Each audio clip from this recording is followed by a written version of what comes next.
Maulana. Jadi saya tuh belum pernah ketemu sama Syekh Ali Jaber sebelumnya.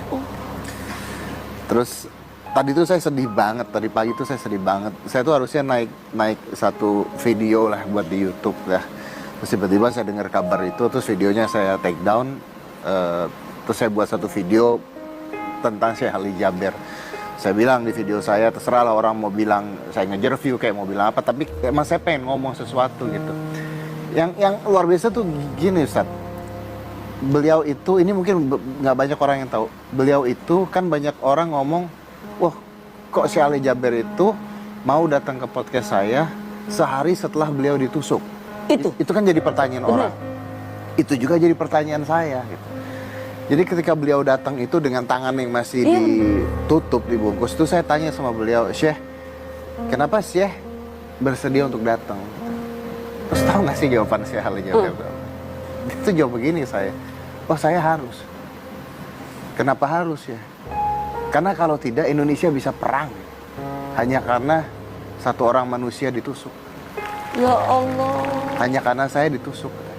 Jadi saya harus secepat mungkin, segera mungkin memberitakan ke orang-orang kalau saya ditusuk nggak apa-apa.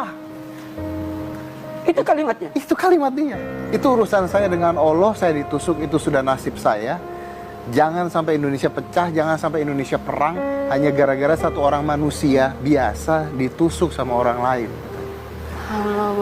Dan saya nulis di Instagram saya gitu, saya bilang, kalian sadar nggak, setelah saya ceritain ya, kalian sadar nggak bahwa beliau ini pahlawan loh. Karena saya tahu sekali ketika terjadinya penusukan beliau itu dihampiri oleh banyak orang yang minta beliau untuk tanda tangan sesuatu lah, minta untuk pergerakan membela ulama lah, minta untuk demonstrasi besar-besaran, dan itu beliau tolak semuanya, tidak mau. Beliau hanya mau dijalankan secara hukum, ikuti hukum. Kalau secara hukum bilang A, saya ikut A. Kalau secara hukum bilang B, saya ikut B. Orang saya kok yang nolongin orang itu ketika dipukulin. Allah. Jadi ketika saya tahu beliau meninggal gitu, yang ada di pikiran saya cuma satu gitu. Kenapa orang sebaik ini diambilnya secepat itu?